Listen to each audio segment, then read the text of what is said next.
Hello students, today we are discussing about 15th group oxidation states, chemical properties.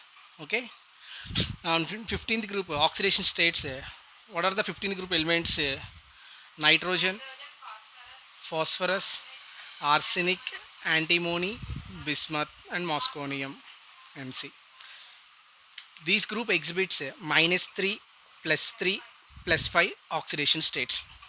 Okay, nitrogen exhibits -3 to +5 and -1/3 also. Nitrogen -3 చూపిస్తుంది, +5 చూపిస్తుంది, దాంతోపాటు -1/3 కూడా oxidation state చూపిస్తుంది.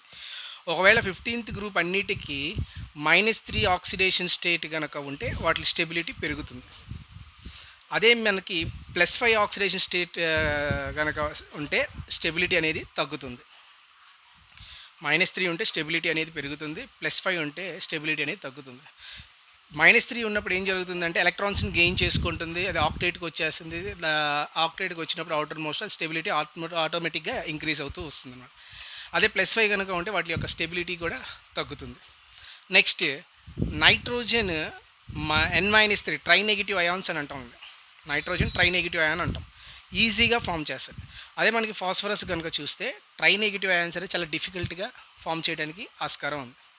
Next 15th group elements nitrogen phosphorus తర్వాత కనుక చూస్తే arsenic, antimony, bismuth అవి కూడా ట్రై నెగిటివ్ అయాన్స్ని ఫామ్ చేస్తాయి. ఓకేనా, కానీ పాజిటివ్ అయాన్స్ని కొంచెం ఫామ్ చేయలేము అనమాట. నెక్స్ట్ నైట్రోజన్ కనుక చూస్తే మనకి -3 to +5 ఆక్సిడేషన్ స్టేట్స్ చూపిస్తాయి, -1/3 చూపిస్తుంది అని అనుకున్నాం. నైట్రోజన్ +1 అంటే -3కి -5కి మధ్యలో +1 నుంచి +4 ఆక్సిడేషన్ స్టేట్ ఎప్పుడు చూపిస్తాయి అంటే ఎసిడిక్ సొల్యూషన్స్లో చూపిస్తాయి. ఎసిడిక్ సొల్యూషన్స్లో అవి డిస్ప్రపోర్షనేట్ అవుతాయి. అప్పుడు మాత్రమే మనకి ఈ +1, +2, +3, +4 ఆక్సిడేషన్ స్టేట్ చూపిస్తాయి.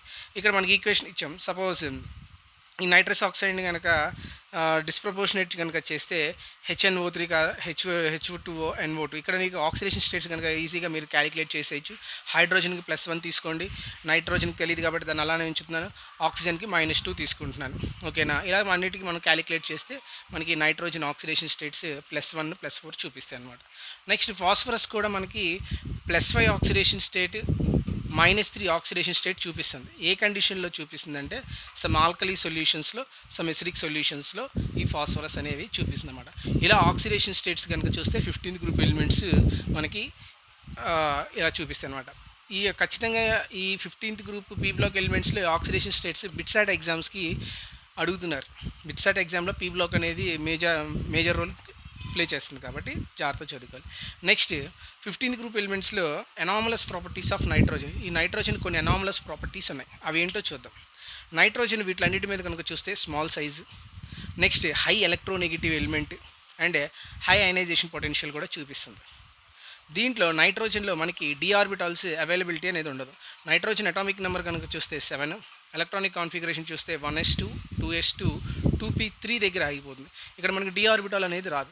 అదే ఫాస్ఫరస్ దగ్గర నుంచి చూస్తే అవైలబిలిటీ ఆఫ్ డి ఆర్బిటాల్ వేకెంట్గా ఉంటుంది, కానీ డి ఆర్బిటల్స్ అనేవి ఫాస్ఫరస్ దగ్గర నుంచి స్టార్ట్ అవుతాయి అన్నమాట. కాకపోతే ఇక్కడ నైట్రోజన్లో వచ్చేసరికి మనకి డి ఆర్బిటల్స్ అనేవి లేవు. Next forms multiple bonds. ఈ నైట్రోజన్కి మధ్య మనకి ట్రిపుల్ బాండ్ ఉంటుంది. ఓకేనా, ఈ ట్రిపుల్ బాండ్ ఫామ్ అవుతుంది అని అంటే నైట్రోజన్లో ఉన్న పీ ఆర్బిటాల్స్, ఈ నైట్రోజన్లో ఉన్న పీ ఆర్బిటాల్స్ లాటరల్ ఓవర్లాపింగ్ జరిగేసి మనకి పీ బాండింగ్స్, ఒక సిగ్మా బాండ్, 2 పై బాండ్స్ని ఫామ్ చేస్తూ వస్తుంది అనమాట. దాన్ని మనం మల్టిపుల్ బాండ్స్ కింద చెప్పుకుంటున్నాం అనమాట. నెక్స్ట్ ఈ నైట్రోజన్ డి ఆర్బిటాల్స్ లేవు కాబట్టి పీ బాండింగ్ అనేది చూపించదు. ఎందువల్ల అంటే డి ఆర్బిటాల్స్ ఆబ్సెంట్ కాబట్టి. ఈ 4 పాయింట్స్ మనకి ఐబీ ఎగ్జామ్స్లో what are the anomalous properties of nitrogen అంటే స్మాల్ సైజ్ ఉంటుంది, హై ఎలక్ట్రోనెగటివ్ ఉంటుంది, హై అయనైజేషన్ పొటెన్షియల్ ఎంథాల్పీ ఉంటుంది, డి ఆర్బిటాల్స్ ఆబ్సెన్స్లో ఉంటాయి, మల్టిపుల్ బాండ్స్ని ఫామ్ చేస్తుంది. ఎందువల్ల అంటే దాంట్లో పీ బాండింగ్ ఉండటం వల్ల. అండ్ అది పీ బాండింగ్ ఫామ్ చేయలేదు ఎందుకంటే డి ఆర్బిటాల్స్ ఉండవు కాబట్టి. ఇలాగా ఎనామలస్ ప్రాపర్టీస్ ఆఫ్ నైట్రోజన్ గురించి మనం మాట్లాడుకోవచ్చు. నెక్స్ట్ కెమికల్ ప్రాపర్టీస్ కనుక చూస్తే నైట్రోజన్ యొక్క కెమికల్ ప్రాపర్టీస్, ఆక్సైడ్స్ చూద్దాం, హైడ్రేట్స్ చూద్దాం, ఆక్సైడ్స్ చూద్దాం. హైడ్రేట్స్ కనుక చూస్తే ఎం అంటే ఇక్కడ మనకి ఈ nitrogen, phosphorus, arsenic, antimony, bismuth అని అర్థం. ఇవి మనకి MH3 ట్రైహైడ్రేట్స్ని చూపిస్తాయి అన్నమాట. నైట్రోజన్ కనుక చూస్తే N2H4, N3H కూడా చూపిస్తుంది. దీన్ని హైడ్రజైన్ అంటాం, దీన్ని హైడ్రోజోయిక్ యాసిడ్ అంటాం, దీన్ని హైడ్రజైన్ అంటాం, దీన్ని హైడ్రోజోయిక్ యాసిడ్ అని అంటాం. ఈ హైడ్రోజోయిక్ యాసిడ్ ఆక్సిడేషన్ స్టేటే -1/3 ఉంటుంది.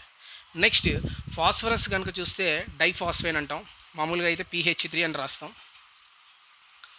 PH3 అని రాస్తాం ఫాస్ఫైన్. ఇది వచ్చేసరికి మనకి P2H4ని ఫామ్ చేస్తుంది, డైఫాస్ఫైన్స్ అని కూడా అంటాం. రిమైనింగ్ మిగతా ఎలిమెంట్స్ కనుక చూస్తే ఆర్సెనిక్, యాంటీమోనీ, బిస్మత్ ట్రైహైడ్రైడ్స్ని ఫామ్ చేస్తాయి. ASH3 దీన్ని మనం ఆరిసైన్ అంటాం, SbH3 స్టిబైన్ అంటాం, BiH3ని బిస్మతైన్ అని అంటాం. ఓకేనా, అన్నీ మనకి ట్రైహైడ్రైడ్స్ని ఫామ్ చేస్తున్నాయి అనమాట. కానీ all of these are formed ఎప్పుడు ఫామ్ అవుతాయి అంటే అది వాటర్తో, ఇవన్నీ వాటర్తో రియాక్ట్ అయినప్పుడు. అంటే ఎవరు, ఈ నైట్రోజన్, ఫాస్ఫరస్, ఆర్సెనిక్, యాంటీమోనీ అక్కడ వరకే. ఓకేనా, ఇవి ఎప్పుడు ఫామ్, బిస్మత్ అక్కడ వరకు ఎప్పుడు ఫామ్ అవుతాయి అని అంటే, ఈ హైడ్రైడ్స్ని ఎప్పుడు ఫామ్ చేస్తాయి అంటే ఇవి వెళ్ళి మెటల్ కాంపౌండ్స్తో రియాక్ట్ అయినప్పుడు. సపోజ్ ఇది మెటల్, ఇక్కడ నైట్రోజన్ రియాక్ట్ అయింది, దీన్ని మెటల్ కాంపౌండ్ అని అంటున్నారు. ఈ మెటల్ కాంపౌండ్ వెళ్ళి యాసిడ్తో, డైల్యూట్ యాసిడ్తో రియాక్ట్ అయింది. ఆ డైల్యూట్ యాసిడ్తో రియాక్ట్ అయినప్పుడు నాకు ఇక్కడ అమోనియా తయారవుతుంది. ఓకేనా, ఇక్కడ కూడా కాల్షియం ఫాస్ఫైడ్ ఉంది, calcium metal, phosphide non metal. ఈ మెటల్ కాంపౌండ్స్ ఇలా కలిసినప్పుడు ఇక్కడేమో మనం యాసిడ్స్ అన్నప్పుడు Mg3N2 చూసాం, ఇక్కడేమో H2O చూస్తున్నాం. ఇక్కడ మనకి ఫాస్ఫైన్ తయారవుతుంది. ఇలాగ మెటల్ కాంపౌండ్స్ జెడెన్తో కూడా ఫామ్ చేయొచ్చు. Some 1A group 2A group ఎలిమెంట్స్తో మెటల్ కాంపౌండ్స్ని ఫామ్ చేసి ఆ మెటల్ కాంపౌండ్స్ వెళ్ళి యాసిడ్స్తో కానీ వాటర్తో కానీ రియాక్ట్ అయినప్పుడు మనకి ఈ ట్రైహైడ్రైడ్స్ని ఫామ్ చేస్తాయి. చిన్న విషయం అండి, ఈ వీడియో కనుక మీకు కనపడకపోతే మీరు దాన్ని జూమ్ చేసుకొని చూస్తే మీకు పిక్సెల్ ఈజీగా క్లారిటీగా కనపడుతుంది. Next formation of hydrides. Suppose నాకు ఈ nitrogen, phosphorus, arsenic, antimony, bismuth అన్నీ నాకు ట్రైహైడ్రైడ్స్ని ఫామ్ చేసినాయి. ఓకేనా, అవి ఫామ్ చేస్తున్నాయి అని అంటే నైట్రోజన్ ఈజీగా ఫామ్ చేస్తాయి, కానీ రిమైనింగ్ కిందకు వచ్చేసరికి చాలా డిఫికల్ట్గా ఫామ్ చేస్తాయి. అందుకనే మనకి formation of hydrides decrease from NH3 to BiH3. NH3 నుంచి BiH3కి వచ్చేలోపు తగ్గుకుంటూ వస్తుంది. అంత అనేది చాలా ఈజీగా అనేది ఫామ్ చేయలేవు అనమాట. నెక్స్ట్ మనకి లూయిస్ బేసిక్ స్ట్రెంత్ గురించి మాట్లాడుకున్నప్పుడు ఈ లూయిస్ బేసిక్ స్ట్రెంత్ కూడా మనకి టాప్ టు బాటమ్, అంటే NH3 టు BiH3 కూడా లూయిస్ బేసిక్ స్ట్రెంత్ డిక్రీజ్ అవుతుంది. ఇది రీసెంట్గా అడిగారండి, ఈ బిట్ ఉంది. ఓకేనా, చూసుకోండి జాగ్రత్తగా. నెక్స్ట్ ఇవన్నీ రెడ్యూసింగ్ ఏజెంట్ కింద యాక్ట్ చేస్తాయి. ఈ NH3 నుంచి BiH3 ఈ రెడ్యూసింగ్ నేచర్ పెరుగుతూ వస్తాయి అన్నమాట. దేనివల్ల అవి రెడ్యూసింగ్ నేచర్ పెరుగుతున్నాయి అంటే ఈ MH బాండ్ స్ట్రెంత్ డిక్రీజ్ అవటం వల్ల రెడ్యూసింగ్ నేచర్ పెరుగుతున్నాయి. దేనివల్ల అంటే అన్ని రెడ్యూసింగ్ ఏజెంట్ కింద యాక్ట్ చేస్తున్నాయి. ఎందువల్ల అంటే ఈ MH బాండ్ స్ట్రెంత్, అంటే ఈ MH అంటే phosphorus, nitrogen, phosphorus, arsenic, antimony, bismuth, ఈ రెండింటి మధ్య బాండ్ స్ట్రెంత్ అనేది తగ్గటం వల్ల రెడ్యూసింగ్ నేచర్ ఎక్కువగా పెరుగుతుంది అనమాట. నెక్స్ట్ వీటి మధ్య కోఆర్డినేట్ బాండ్స్ కనుక ఫామ్ అవుతున్నాయి అంటే అవి కూడా తగ్గుతూ వస్తాయి అన్నమాట. నెక్స్ట్ ఈ NH3 నుంచి BiH3 వరకు థర్మల్ స్టెబిలిటీ ఇంక్రీజ్ అవుతుందంటే బాండ్ స్ట్రెంత్ తగ్గినప్పుడు. ఏదైనా బాండ్ స్ట్రెంత్ తగ్గుతుందంటే థర్మల్ స్టెబిలిటీ అనేది కూడా పెరుగుతుంది అనమాట. ఆ పాయింట్ ఇక్కడ ఇచ్చాను నేను, thermal stability increases due to MH bond strength decreases అనే వర్డ్ గుర్తుపెట్టుకోవాలి. నెక్స్ట్ కమింగ్ టు ఈ హైడ్రైడ్స్ యొక్క బాండ్ యాంగిల్స్ కనుక చూస్తే నైట్రోజన్ వచ్చేసి 109 degrees 28 minutes ఉంటుంది. ఫాస్ఫరస్ వచ్చేసి 93.24 ఉంటుంది. ఇది వచ్చేసి 93.8, 91.8, ఇది 91.6 degreesలో ఉంటుందన్నమాట. ఓకేనా, అంటే బాండ్ యాంగిల్ అనేది కూడా ఇక్కడ డిక్రీజ్ అవుతూ వస్తుందన్నమాట. చూడండి, మెజారిటీ ఆఫ్ ది మీకు వచ్చేసి ఇక్కడ అన్ని 90sలోనే ఉన్నాయి. ఇది రేర్ కేసెస్లో అడుగుతున్నారు, చూసుకోండి అది కూడా జాగ్రత్తగా. ఓకేనా, నెక్స్ట్ హైడ్రైడ్స్ అయిన తర్వాత మనం మాట్లాడుకోవాల్సిన కెమికల్ ప్రాపర్టీస్లో ఆక్సైడ్స్.